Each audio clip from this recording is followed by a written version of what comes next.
Hi, my name is Al Gini, and I'm from Loyola University, Chicago, and I'm chair of the Department of Management in the Quinlan School of Business. And I'm here tonight at the USB Leaders Angle. My topic for this evening is misleadership. And my purpose of the topic is very, very clear, I think.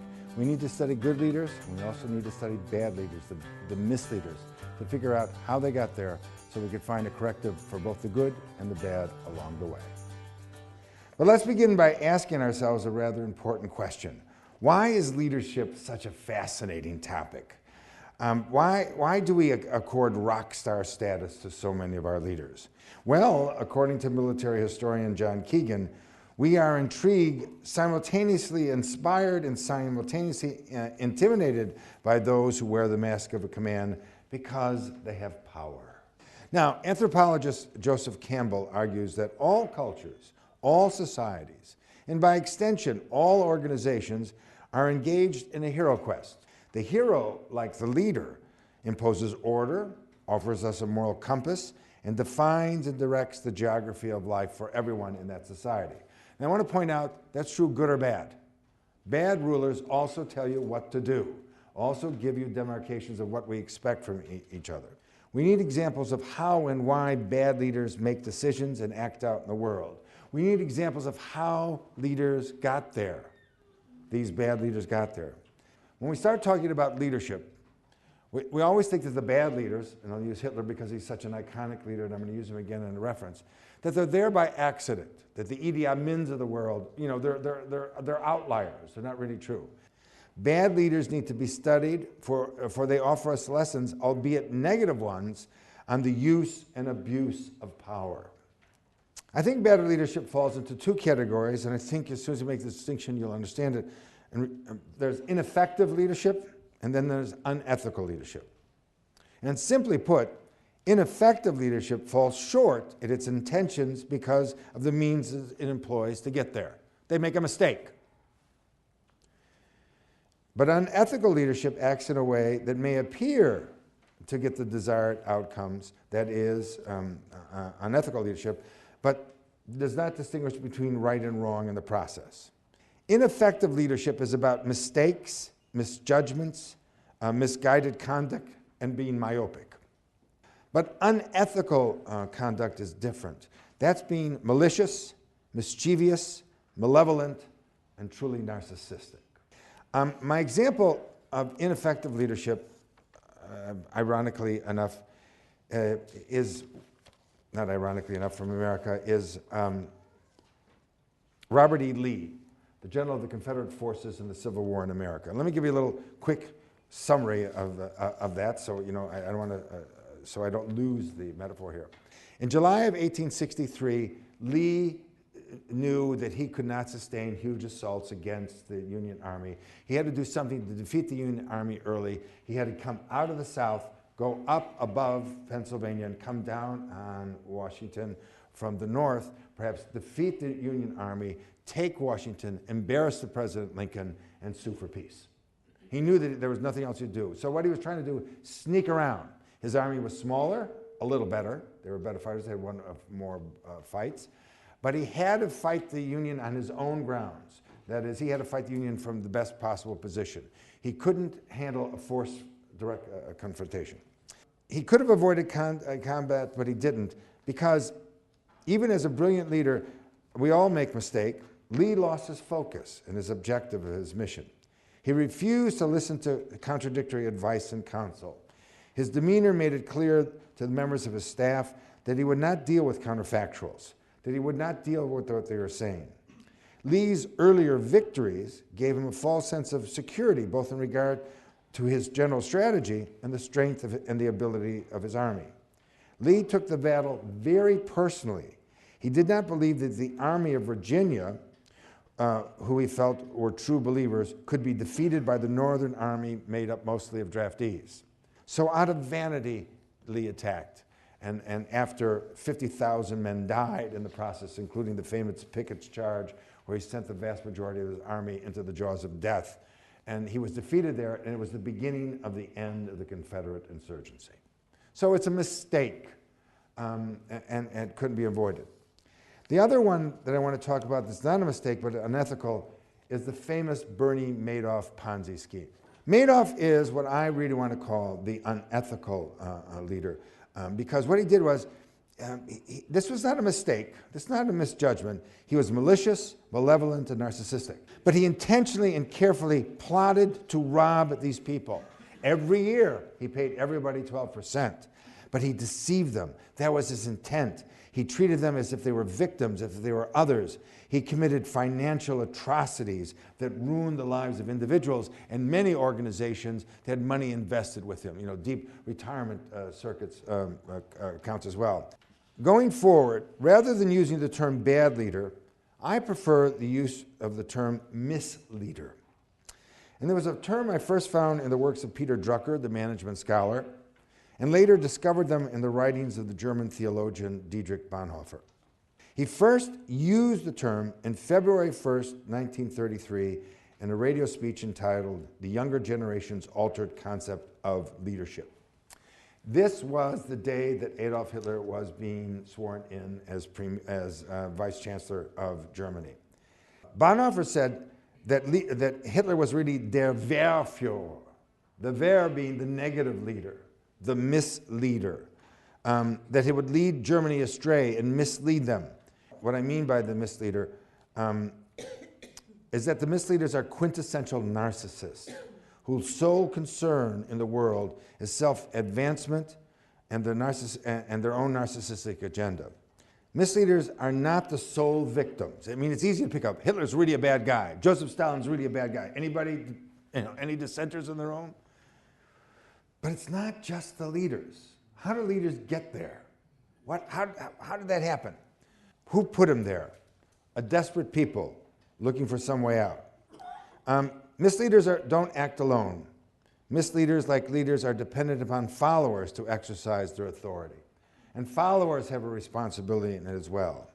And I think both good leaders, for quotes, and misleaders achieve power either through the active cooperation or the benign neglect of followers. I think leadership always and necessarily is a collective enterprise. And the basic fact is that followers who knowingly, deliberately commit themselves to bad leaders are bad themselves.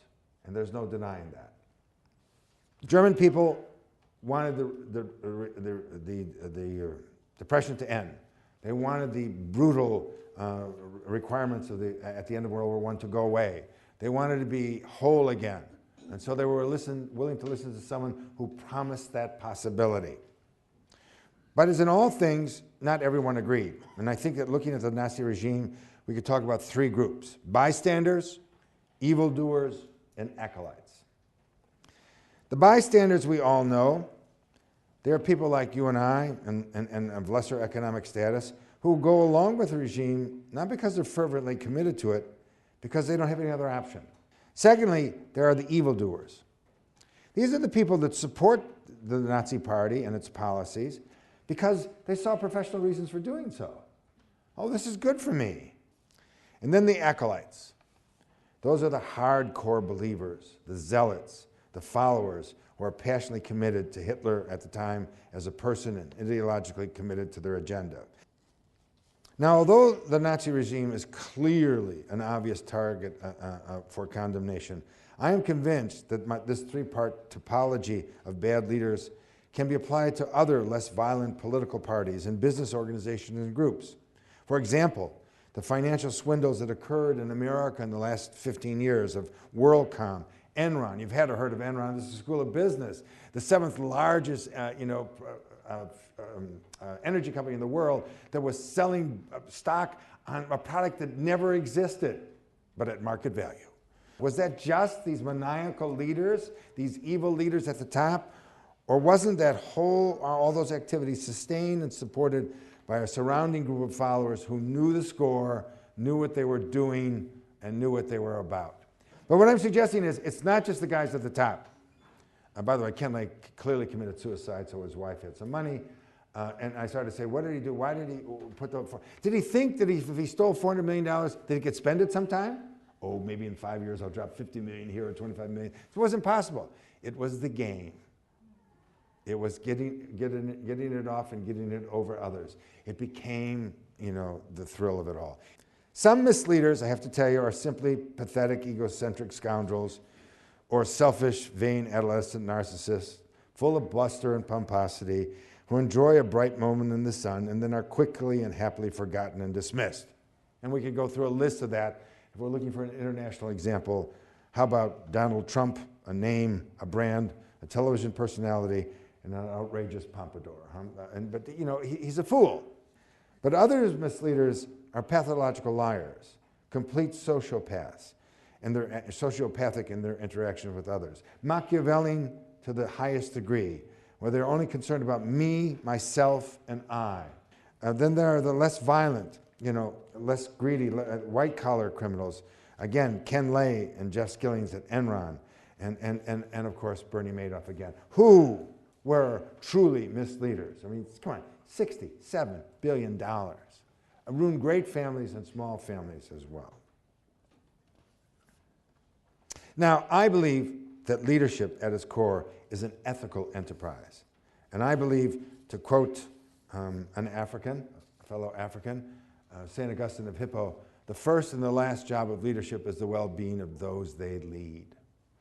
Now, I want to use an example of Winston Churchill. I've come to find out that using Winston Churchill as an example of South Africa sometimes is a dicey example. But I want to talk about him as a war leader. Forget all the other politics. Just as a war leader. This guy was a great war leader who couldn't do it any other time. But during the 30s, Churchill was a backbencher. He was out of power in the corridors of Westminster Palace. He was no longer Lord of the Admiralty, and he was simply an old man that the rest of Parliament felt was cranky and kind of a pain in the ass, to be frank about it. And yet, Churchill read. Churchill kept up. And in the early 30s, he kept reading everything and saying to his parliamentary members, we really should pay attention to this chap in Germany. He's not just another politician. Something is really afoot here that is dangerous and perhaps evil. Nobody listened, and as he said of himself in his diary, I was a voice in the wilderness. The simple fact is, he did his homework. He did his reasoning. As an historian of political and military history, he had read Mein Kampf in the first English translation and found it abominable. And I invite you to pick up any page and look through it. And this is the rumblings of a madman. Churchill's warnings about Hitler were based on research, reason, and analysis. He was a student of power and geopolitics. For him, the mounting evidence regarding Hitler's real motives and aspirations were overwhelmingly clear. And so I think we have an obligation to dissect those bad rogues amongst us, because perhaps from that, like a malignant tumor, we could prevent its future growth. Now, I think, in conclusion, the question has to be asked, yet again, as I began earlier on. Why is it that the world has been populated with so many bad leaders over the years? Sadly, I think, as I indicated to begin with, that the causes for this phenomenon are all too common and all very human. We seek security, we seek stability, we seek sinecure, we seek success. And we hope that if the right person comes along, this magical omelet, with the right message at the right time, it'll all work out. Like it or not, all leaders help to make sense of the world in which we operate. That's why bullies get by. At least you know how to act around the bully, right? The most dangerous boss you've ever had is the one who never told you anything until you did something wrong, and then he comes down on top of you. Why didn't you tell me before? Well, you didn't do anything wrong before. Well, what are your expectations? Just keep working, I'll tell you when you do something wrong. It's not a way to run an organization. Huh? And as a former dean, believe me, it's not a way to run an organization. Good leaders are bad. I think we are compelled to follow because the cost, very often, is simply too high if we do not follow. Like it or not, the bottom line is that good or bad, leaders help us to make sense of the world around us. Hence, we need them and want them, and even when we hate them and loathe them, we ask them to come forward and take care of us. Thank you very, very much, ladies and gentlemen.